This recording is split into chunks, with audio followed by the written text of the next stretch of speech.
Gather round. This happened in Columbus, Ohio on April 1st, 2006. Brian Schaefer walked into a bar at 1:15 in the morning with two friends. One way in, one way out.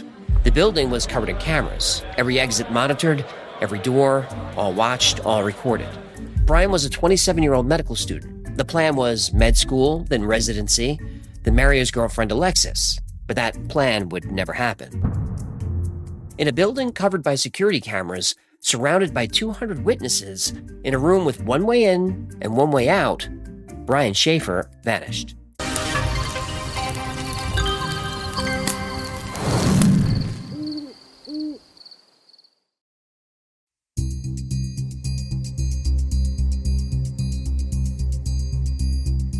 Two weeks earlier, Brian's mother died. Renee Schaefer lost her battle with a rare cancer that destroys bone marrow. She was Brian's anchor, the one who pushed him through undergraduate studies in microbiology, the one who celebrated when he got into Ohio State's medical program. She died in March. Brian was at her bedside holding her hand when she passed. 2 weeks later, he carried it everywhere. Friends said he handled it well, kept his grades up, he attended every lecture, but those closest to him noticed the exhaustion, the way he'd stare off during conversations, the forced smile when people asked him how he was doing. The night of March 31st, Brian had dinner with his father, Randy, just the two of them. Brian looked drained, dark circles under his eyes. Randy thought his son shouldn't go out that night, thought he should rest, but he didn't say it. He would regret that silence for the rest of his life. After dinner, Brian called Alexis Wagoner, his girlfriend of 2 years, also a medical student. She'd gone home to Toledo to visit her parents. Brian asked Alexis if they were still on for Miami. She said she couldn't wait. Brian was excited, 3 days on South Beach, and Brian planned to surprise her with a proposal. The ring was already picked out. He said he'd see her Monday, then he called Clint Florence, his roommate, his closest friend. Time to celebrate the start of spring break. They started at the Ugly Tuna around 9, a bar on the second floor of the Gateway building near Ohio State University. They had a round, then went bar hopping through the Arena District and Short North. One shot at each stop. Nothing excessive, just two friends blowing off steam after a brutal semester and the worst month of Brian's life. Around midnight, they ran into Meredith Reed, a friend of Clint's. She offered to drive them to their next stop. Brian said, back to the Tuna. The last place Brian Schaefer would ever be seen alive. The last place he would ever be seen at all.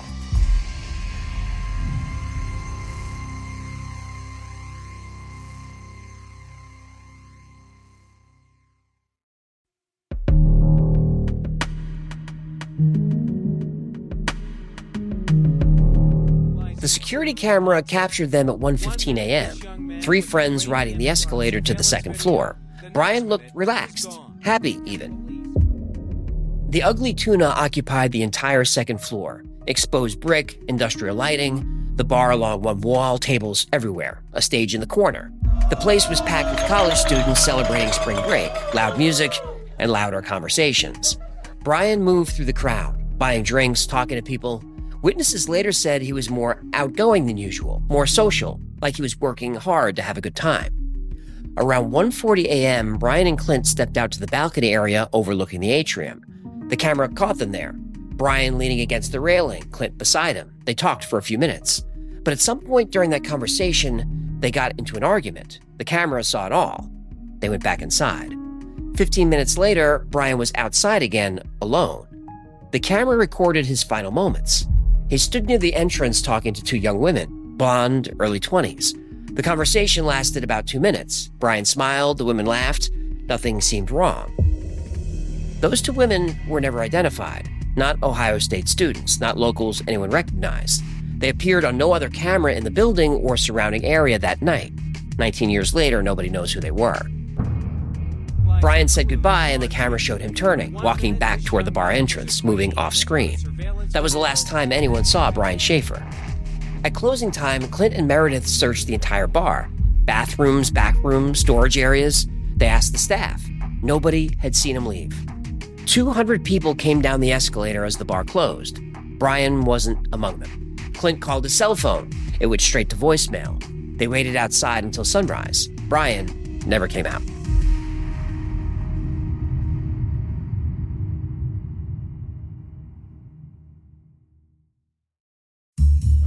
Alright, quick question. Have you tried Lucy breakers yet? If not, they're nicotine pouches with a really cool twist. Each pouch actually has a little capsule inside it that you can break open. And when you do, it releases this burst of extra flavor and hydration. It's a small thing, but it makes the experience way better. I've been really liking the mint and mango flavors lately. I usually go with the 6mg strength, and I'll throw one in when I'm working, editing, or heading out. Basically, anytime I want something that lasts and keeps that flavor going. Another thing I like is you can set up a subscription so Lucy shows up at your door and you don't have to think about it. Lucy's the only pouch that gives you long-lasting flavor whenever you need it. Get 20% off your first order when you buy online with code WHY, W-H-Y. And if you don't want to wait, just head to lucy.co/stores to find Lucy near you and grab it today. And here comes the fine print. Lucy products are only for adults of legal age, and every order is age verified. Warning, this product contains nicotine. Nicotine is an addictive chemical, and that's why I love it.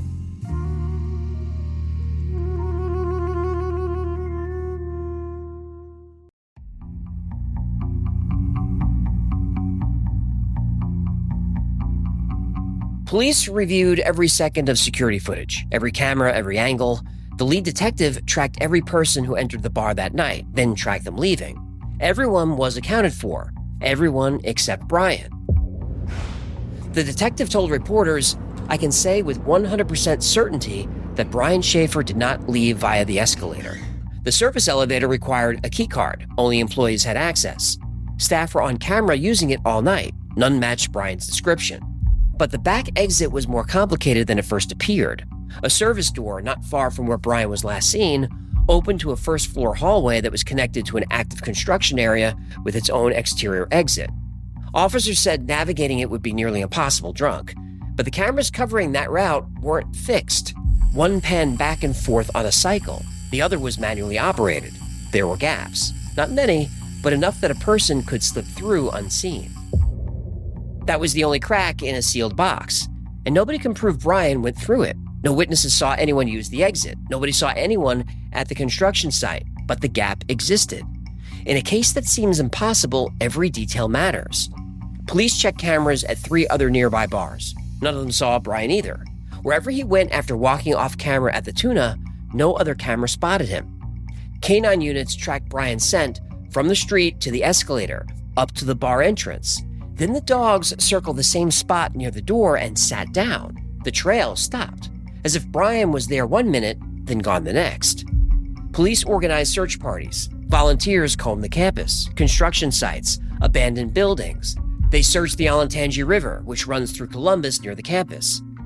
They even convinced the city to let them search the sewer system, dumpsters, every alley within miles. Brian's apartment was only 6 blocks from the bar. His car was parked outside. Nothing inside was disturbed. Clothes in his closet, books on his desk. Whatever Brian was planning, he was planning on coming home. His phone went directly to voicemail. There was no GPS in 2006, so no way to track it. He had his wallet with him, but he didn't use his credit cards. He didn't touch his bank account. No activity on anything.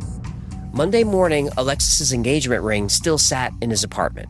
She waited at the airport, but Brian never showed, and the flight to Miami left without him.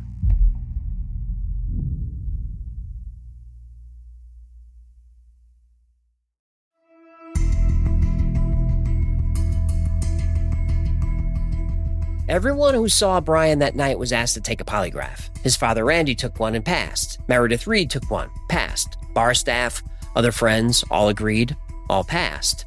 All except Clint Florence. Clint was the only person to spend the entire evening with Brian, the last friend to see him alive, the one who admitted they argued on the balcony but wouldn't say why. When police asked him to take a lie detector test, he refused. Then he hired an attorney. Later, he was subpoenaed to appear before a grand jury. He refused to answer questions there, too.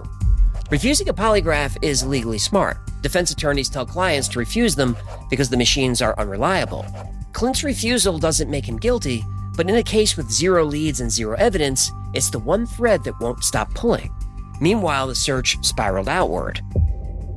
A psychic told Randy Schaefer that Brian's body was in water near a bridge pier. So Randy and Derek, Brian's younger brother, bought waders. They spent their weekends in the Olentangy River, searching under bridges. Randy had just buried his wife, and now he was standing knee-deep in freezing water, searching for the body of his son. Brian had a Pearl Jam tattoo on his arm. When the band played Cincinnati later that year, Eddie Vedder stopped between songs and asked 15,000 people for information about Brian Schaefer, the lead singer of one of the biggest rock bands in the world, standing on stage, personally asking for help finding a missing fan. Seemed to vanish in thin air, and he had a girlfriend, Alexis, who loved him. They were planning on getting married, and he was going to med school, and he had a great dad named Randy. Came to one of our shows a number of years ago, maybe 7 years ago, and the website, I think, has tried to keep the issue to the forefront and keep reminding people to be on the lookout. He had a 6'2", handsome guy. He had a Pearl Jam tattoo on his right arm.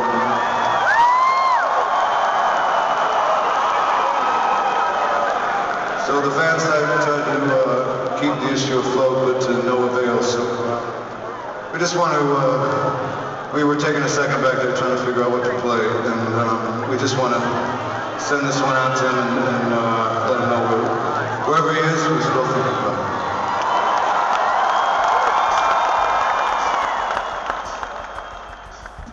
him. Nobody had anything. 15,000 people in a stadium and not one useful lead. Then, in September, something happened. Alexis had been calling Brian's phone every night before bed. Every single night since April. The same thing every time. Straight to voicemail. Straight to voicemail. But then one night, 5 months after Brian disappeared, his phone rang.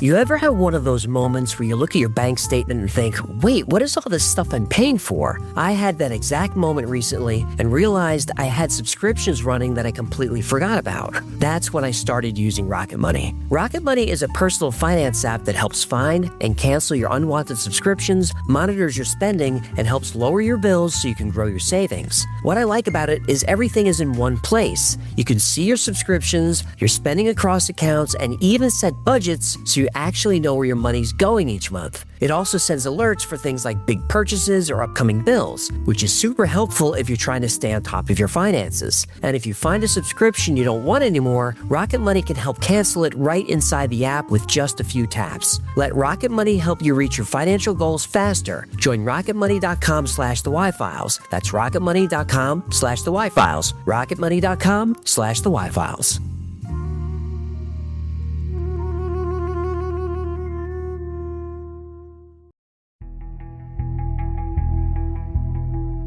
For the first time in months, Brian Schaefer's cell phone rang, but nobody answered.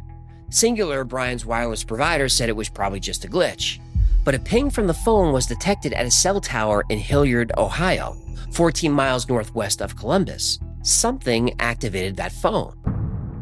The lead was never explained. The phone went silent again. It never pinged another tower. Some investigators looked at the so-called smiley face killer theory. Some believe the serial killer was targeting drunk college-age men in the Midwest and dumping their bodies in rivers. Young men fitting Brian's profile had turned up dead in waterways across several states. Police looked into it. The FBI looked into it. Both rejected any connection. If the smiley face killer was real, and most law enforcement said he isn't, Brian would be the only victim whose body was never found. Now, possible sightings were reported in Michigan, in Texas, in Sweden. A man matching Brian's description was seen at a bar in the Caribbean. Another was spotted at a bus station in the Southwest. Police investigated every single one, sent officers, compared photos, checked records. Nothing panned out. Randy Schaefer drove to Columbus every weekend for 2 years, walked the streets around the Gateway building, handed out flyers, searched the river, hired investigators, spent everything he had. In 2008, 2 years after Brian vanished, Randy was killed in a freak accident when a branch broke from a tree and fell on him. Derek Schaefer, Brian's younger brother, inherited everything alone. The search, the questions, the weight of a family that stopped existing one member at a time. A mother, a brother, a father. 3 people gone in 2 years. Derek kept searching. He still does. Shortly after Randy's death, Clint Florence's attorney sent a letter to a private investigator working the case. In it, he wrote, "If Ryan is alive, which is what I'm led to believe after speaking with a detective involved, then it is Brian and not Clint who is causing his family pain and hardship." The detective on the case believed Brian was alive. In 2020, the Ohio Attorney General's office digitally aged Brian's photo to show what he might look like in his mid-40s. Dateline covered the case. America's Most Wanted covered it. The internet never let it go. There's a subreddit dedicated to finding him, and every year on April 1st, people share his photo and ask the same question: where is Brian Schaefer? He would be 46 years old today. 19 years have passed. His phone has never pinged another tower. His credit cards have never been used. His social security number has never appeared in any database. No hospital records, no police reports, no death certificate. His body has never been found. The Ugly Tuna closed years ago. The building still stands on North High Street. The cameras are gone now. New businesses occupy the space, but the escalator still runs. But somewhere in those final seconds, in a narrow window between camera angles, between one frame and the next, a 27-year-old medical student vanished. The footage is still there, archived in police evidence, frame by frame, second by second. Cameras prove that Brian Schaefer entered that building. They also prove that somehow he never left.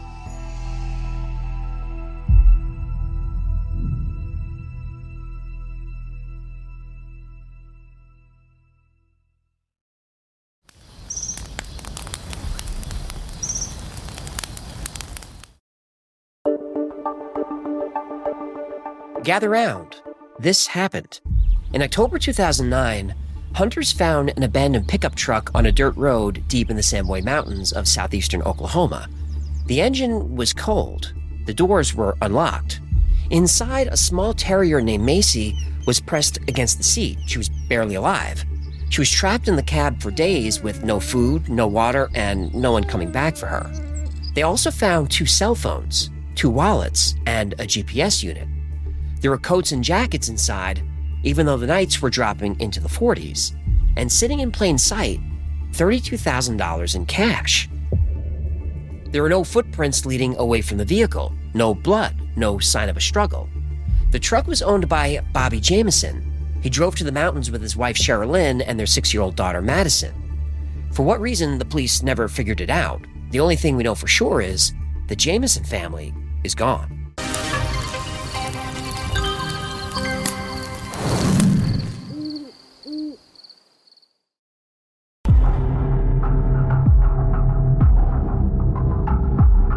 Bobby and Sherilyn Jameson lived in Eufaula, a quiet town on the shore of Lake Eufaula in southeastern Oklahoma. Bobby was 44. A bad car accident years earlier had left him with chronic back pain. He lived on a disability settlement. Sherilyn was 40. She suffered from bipolar disorder for years. They fought. They struggled. But they had their daughter Madison and made a plan to get out. In the fall of 2009, the Jamesons found a 40-acre plot of land near the town of Red Oak, about 30 miles from home. It was deep in the Samboy Range, remote and wooded, the kind of place where you could disappear from the world. They wanted a fresh start, to leave Eufaula and everything in it behind. On October 8th, they loaded up the truck and drove out to see the property. Madison rode in the back seat with her dog Macy. This was the last day anyone saw them alive. The truck was found a few days later by hunters who reported it to the Latimer County Sheriff. When deputies arrived, the first thing they noticed was the dog. Macy was dehydrated and weak, but alive. The second thing they noticed was the money, about $32,000 in cash sitting in plain sight. Nobody touched it. The family's belongings also told a strange story. Their IDs were still in the truck, so were their phones. Their coats were still in the truck. And October nights in the Samboy Range got cold. Wherever the Jamesons went after they parked, they went without identification, communication, money, or the right clothes for the weather. They took nothing. One detail the sheriff noticed from security camera footage: at one point, Sherilyn placed a brown briefcase in the truck. That briefcase was never recovered. Neither was the .22 caliber handgun that she stashed in it. The cash, all $32,000 of it, sat untouched when the truck was found. The Jamesons weren't wealthy. They weren't known for carrying cash.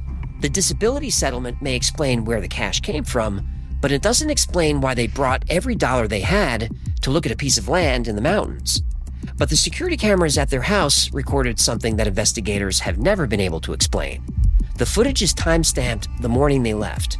It shows Bobby and Sherilyn making trip after trip between the house and the truck, back and forth, loading boxes, carrying bags. They don't speak to each other. They don't look at each other. Between trips, they stop, stand completely still, and stare at nothing. Not at the ground, not at the sky, just somewhere in the middle distance. Then, after a few seconds, they start moving again. Same pace, same silence, like robots or zombies. The sheriff who reviewed the tape said they looked like they were in a trance, not arguing, not rushing, not behaving like a normal couple packing for a day trip. Just silent, mechanical repetition, like two people running on a program, like two people without free will.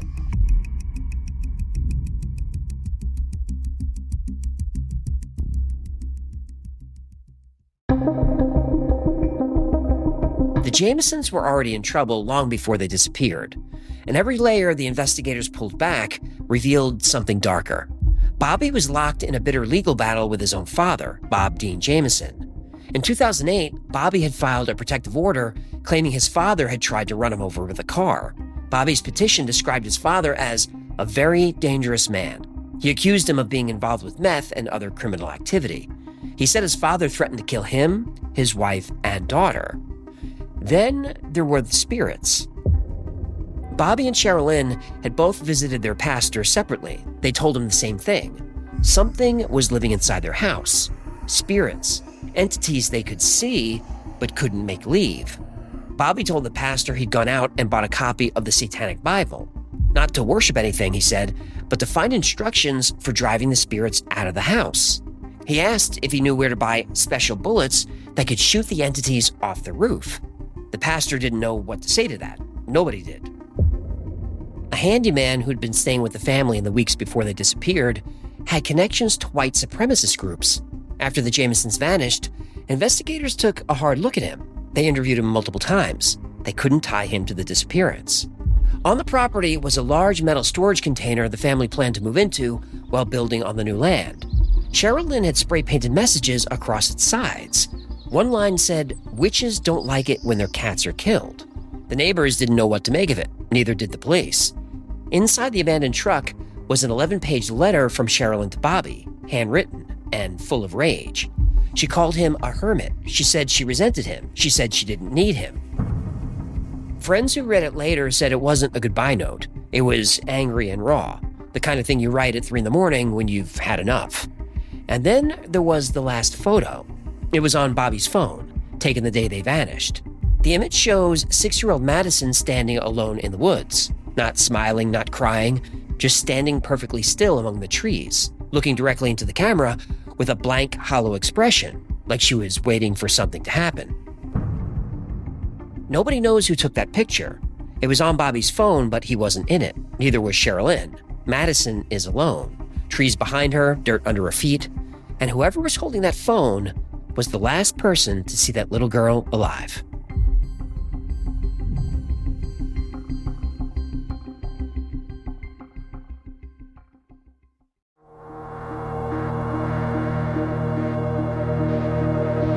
Search teams covered hundreds of acres.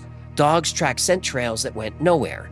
Helicopters flew grid patterns over the mountains. Volunteers walked shoulder to shoulder through dense brush, and still they found nothing. Then 4 years passed.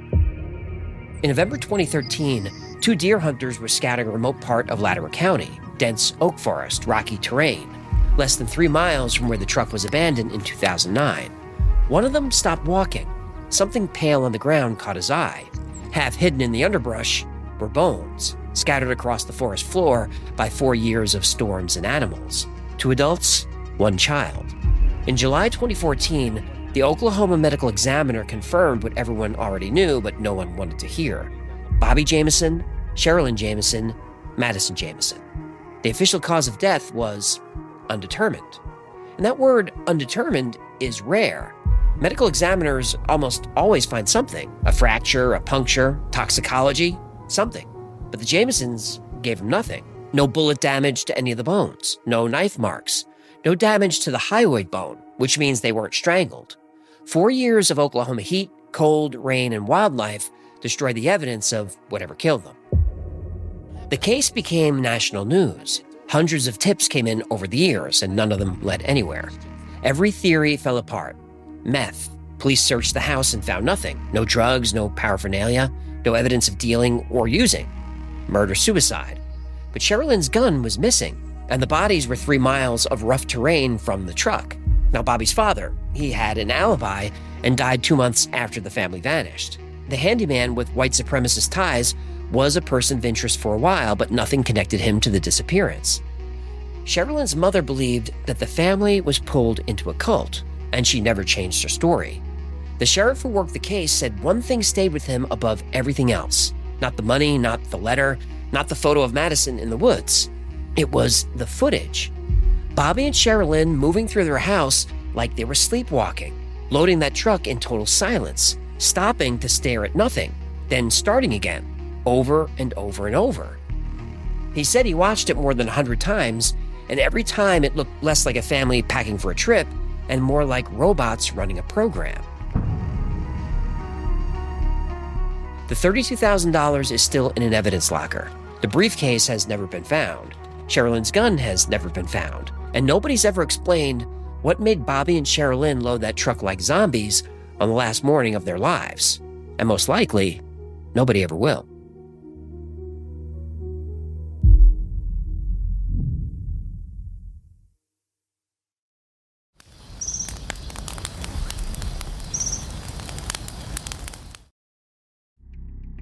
Gather round.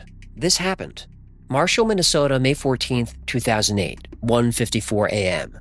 Brandon Swanson called his parents from the side of a dark road. He was 19 years old, last day of college. His car was in a ditch. He just needed a ride. His father, Brian, drove out looking for him.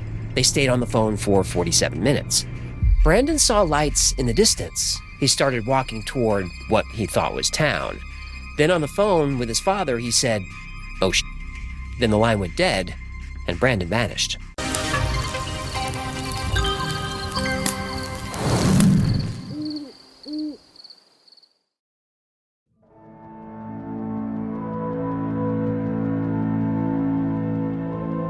Brandon told his parents he crashed near Lind, a small town about 7 miles from Marshall. That's where his father searched, up and down those roads, looking for a gray Chevy Lumina in a ditch, looking for his son walking along the road. But he found nothing. At 6:30 a.m., the Swansons reported Brandon missing. The officer wasn't concerned. Young guy, last day of school, been out drinking, probably sleeping it off somewhere. One cop told Annette Swanson that her son had a right to be missing. She didn't accept that. She pushed. She demanded they check the cell records. Well, the records told a different story. Brandon's last call didn't ping a tower near Lind. It pinged near Porter, 25 miles in the opposite direction. Brandon was completely wrong about where he was. He thought he was 7 miles from home. He was 30 miles away, on a gravel road in the middle of farmland, surrounded by fields and darkness. No streetlights, no houses, nothing but flat ground and sky in every direction. Yellow Medicine County sits in southwestern Minnesota. It's prairie land, the kind of place where you can see headlights from 10 miles away on a clear night. And in May, the corn hasn't come up yet. The fields are bare dirt and stubble. There's nothing to hide behind. There's nothing to fall into. There's nothing that should swallow a person whole. Police found his car that afternoon, stuck up on an incline near a bridge on a county road. Doors open, keys gone. Brandon had taken them with him when he started walking. The nearest town was Porter, population 178, but Brandon never made it. Now think about that. Brandon grew up in Marshall. He'd driven these roads his whole life. And somehow, after his car went into the ditch, he was convinced he was near Lind, a town he knew. He recognized nothing around him because there was nothing to recognize, just gravel and darkness and the flat line of the horizon. And here's where it gets strange. The lights Brandon saw in the distance, the one he walked towards, were probably a red beacon on a grain elevator in Taunton, a single light on top of a tall metal structure, visible for miles across the flat prairie. Now from that distance, through the darkness, it looked like a town. It looked like safety. It wasn't. Between Brandon and that light was 3 miles of open farmland, the Yellow Medicine River, and nothing else. No roads leading where he was going, no buildings, just black earth under a pitch-black sky. Brandon walked into the night, phone pressed to his ear, convinced he was heading toward civilization. He was heading into miles of empty fields. Then he cursed into his phone. Then the line went dead.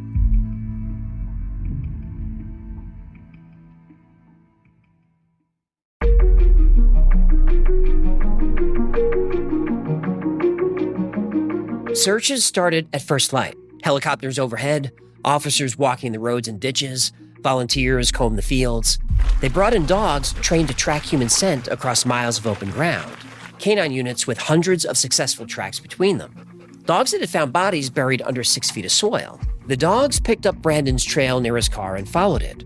West-northwest along field roads, 3 miles through darkness, past barbed wire fences and drainage ditches, then to an abandoned farm, buildings dark, doors hanging open, no one living there for years. Then the trail turned south and followed the Yellow Medicine River, a shallow waterway that cuts through the farmland. Muddy banks, thick brush on both sides, and Brandon had mentioned hearing water during his call. He mentioned passing fences. He told his father the ground was getting uneven and harder to walk on. The details matched perfectly.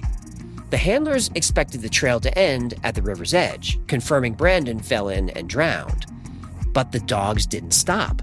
They waded across the Yellow Medicine River, waist deep in places, the current strong enough to push against their legs. The dogs picked up the scent on the opposite bank. Brandon had crossed the river in the dark. He didn't fall in. He didn't drown. He made it to the other side and kept walking. The dogs kept going north along a gravel road until they hit the Yellow Medicine County line. Then the trail ended. Not at the river, not at a body. It stopped in the middle of nowhere. Open farmland, no structures, no landmarks, as if Brandon had been lifted off the face of the earth. Now, searches continued for years. Every spring after snowmelt, when the frozen ground thawed and the rivers dropped low enough to wade. Every fall after harvest, when the fields were cut and you can see the ground for miles. Volunteers walked in lines across the prairie. They covered 122 square miles. They walked every inch of the river. They drained ponds. They searched abandoned farm buildings one by one. Barns with collapsed roofs. Root cellars filled with standing water. Grain bins that hadn't been opened in decades. Nothing. No body, no clothes, no phone, no keys. Not a single thread. Brandon Swanson walked into the darkness that night and disappeared.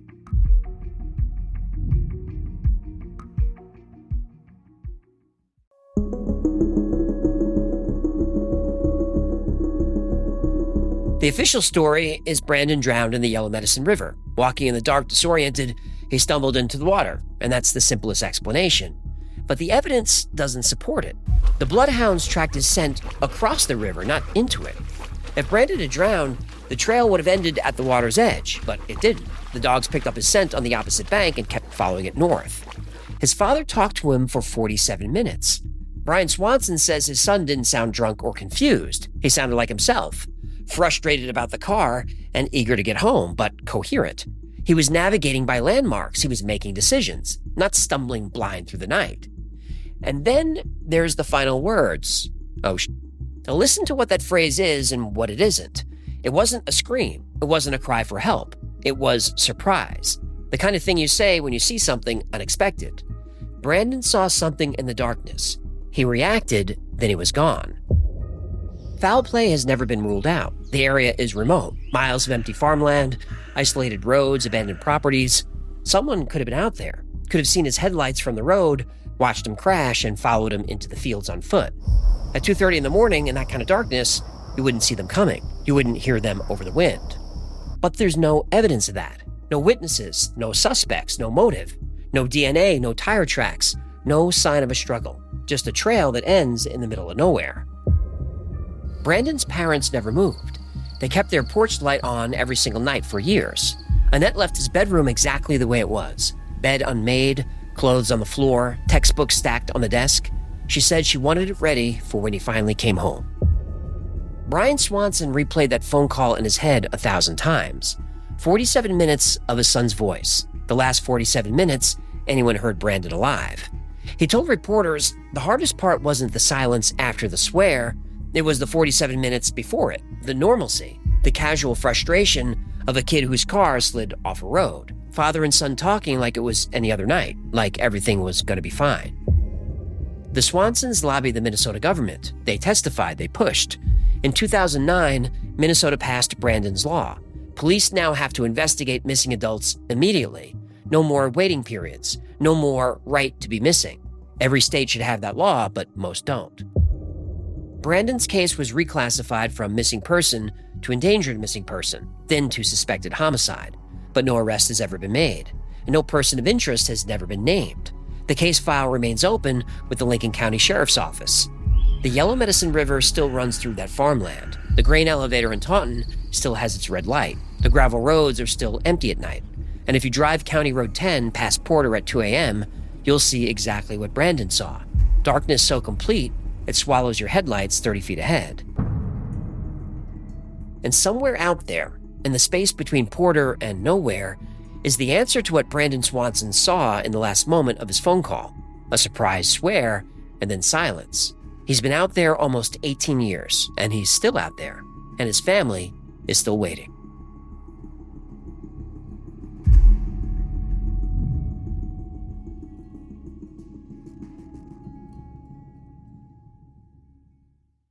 Thank you so much for hanging out today. My name is AJ. This is the Y-Files, and that was a campfire story.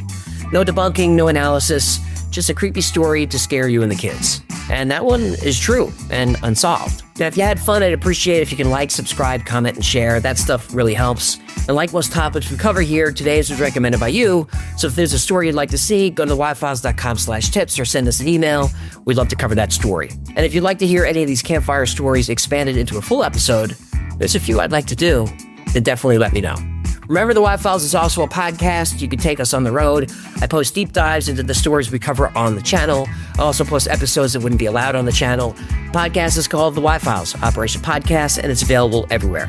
And if you're listening on an audio platform, do me a favor, hit the thumbs up or the like or the follow or whatever those buttons are. Those really do help. Now, if you need more Y-Files in your life, check out our Discord. We're about to hit 100,000 members over there. It's a lot of fun. It's a really supportive community. There's someone on there 24/7, and it's free to join. Speaking of 24/7, check out our 24/7. I'm plowing through the plugs. Speaking of 24/7, make sure you check out our 24/7 stream in the Y-Files Backstage. Over there, we run episodes back to back with some fun content in between, and the live chat is super, super fun. Special thanks to our patrons who make this channel possible and make every episode of the Y-Files happen. Every episode is dedicated to our Patreon members. I could not do this without you. And if you'd like to support the channel, keep us going, consider becoming a member on Patreon. For as little as $3 a month, get access to perks like videos early with no commercials, exclusive merch, and 2 private live streams every week just for you to hear the whistle in my teeth. It's because I'm going too fast. The private live streams are a lot of fun. For members only. My webcam is on. Everyone on the team has their camera on. You can talk to all of us, turn your camera on, jump up on stage, ask a question. It's a lot of, I think it's the best perk there is. Another great way to support the channel, grab something from the Y-Files store. That is shop@theyfiles.com. You'll find it. But if you're going to buy merch, become a member on YouTube. YouTube members get 10% off everything in the Y-Files store forever. So if you're going to spend $40 on t-shirts and festival mugs, become a member on YouTube for $3, pays for itself. And that money goes to the team, not to me. Those are the plugs. I got through them as fast as I could. And that's going to do it. Till next time, be safe, be kind, and know that you are appreciated.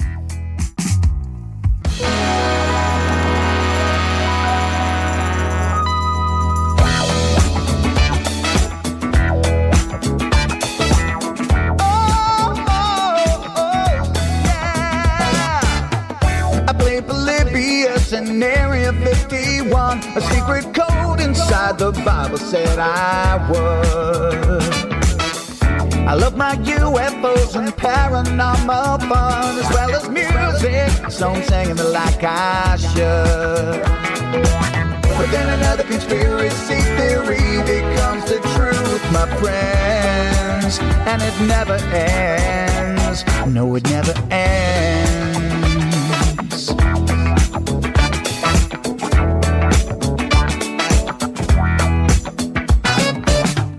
I fear the crap cat and got stuck inside Mel's hole with MK Ultra. I'm being only too aware.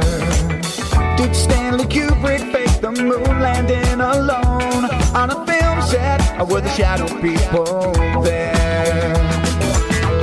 The Roswell aliens just fought the smiling man, I'm told, and his name was Cold. And I can't believe I'm dancing with the on Thursday nights with AJ2 and the Wi-Fi's happening all through the night. All I ever wanted was to just hear the truth, so the song falls on repeat all through the night.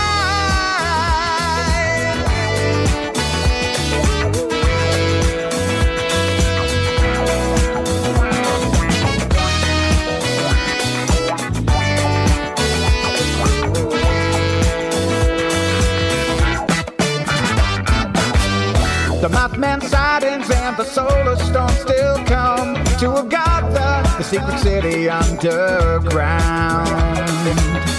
Mysterious number stations, planet Serpo 2, Project Stargate, and what the Dark Watchers found. In a simulation, don't you worry though. The Black Knight satellite, it told me so. I can't believe